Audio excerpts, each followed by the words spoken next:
One of our principal concerns over the last number of years has been classroom space, getting enough space. We have a very substantial number of kids, public school students in the district, and we've had a historic under capacity problem. We don't have enough seats, and that continues today. And the city has a very substantial capital construction program, but it has not adequately met the needs of my district. And I've been lobbying with the School Construction Authority and the Department of Education to try and get them to commit to building more classrooms.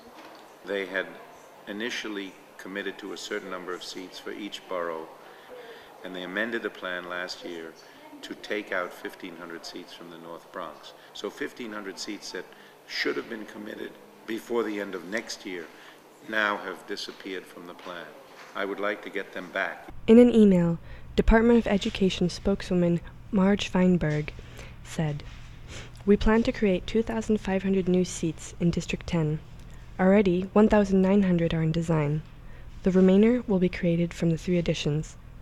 There are plans for some new seats. I don't know if 2,000 is the exact number, but there are plans for building more seats. But we think there are seats needed beyond that. According to a survey conducted by Councilmember Capel's office, DeWitt Clinton High School is 921 students over capacity.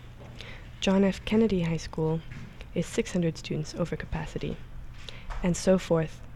In total, this adds up to 2,970 lacking seats in the Bronx District 10. Even with an additional 2,500 seats promised by the Department of Education, 470 seats are still unaccounted for.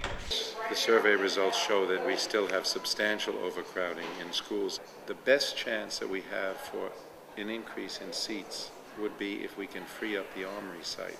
Because if you could put 2 schools there, that would be close to 1,500 seats. So one of my first priorities is actually to try and get that Armory site cleared up. And in fact, as you may see here on this paper, you see that that's the Deputy Mayor, Dan Doctoroff. And the reason his number is there is that he and I have been playing phone tag, because I want to talk to him about this very issue and get him on board to get the National Guard out of those buildings next to the Armory so we can put the schools there. Well, because of our concern, especially last year when the Department of Education said not only didn't we need more seats than was already planned, but that they felt that they had overestimated the number of seats needed in the context of what resources they had, and they cut out 1,500 seats from the North Bronx. And I was very upset about that. And we've been talking to the Department of Education, but their new draft amendment, they come up with an amendment each year, and the amendment that they just sent to us within a few days does not increase the number of seats for the North Bronx in the current plan.